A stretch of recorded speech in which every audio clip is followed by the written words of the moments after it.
അസ്സലാമുഅലൈക്കും. ഞാൻ Muhammad Nahyan, ZQ pre school UCQ വിദ്യാർത്ഥി. നാം എല്ലാവരും നിസ്സാരമായി കരുതുന്നതും എന്നാൽ പ്രധാനപ്പെട്ടതുമായ ഒന്നാണ് സമയം. ഒരിക്കൽ ഒരു ഗുരു തൻ്റെ ശിഷ്യന്മാരോട് ചോദിച്ചു, ലോകത്ത് വിലപിടിപ്പുള്ളത് എന്താണ്? ഒന്നാമൻ സ്വർണമെന്നും രണ്ടാമൻ രത്നമെന്നും പറഞ്ഞു. ഇതൊന്നും ശരിയല്ലെന്ന് പറഞ്ഞപ്പോൾ ശിഷ്യന്മാർ അമ്പരന്നു. സമയമാണ് ലോകത്ത് വിലപിടിപ്പുള്ളത്. വേണ്ട വിധത്തിൽ ഉപയോഗിക്കുന്നവനാണ് ഏറ്റവും വലിയ സമ്പന്നൻ. സമയം വേണ്ട വിധത്തിൽ ഉപയോഗിക്കുകയാണെങ്കിൽ ആപത്ത് വന്ന് ചേരില്ല.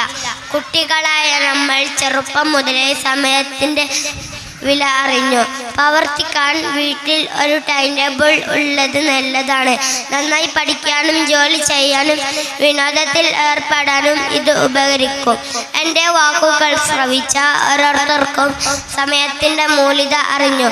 പ്രവർത്തിക്കാൻ കഴിയട്ടെ എന്ന് ആശംസിച്ചു കണ്ട് എൻ്റെ വാക്കുകൾ ഇവിടെ അവസാനിപ്പിക്കുന്നു.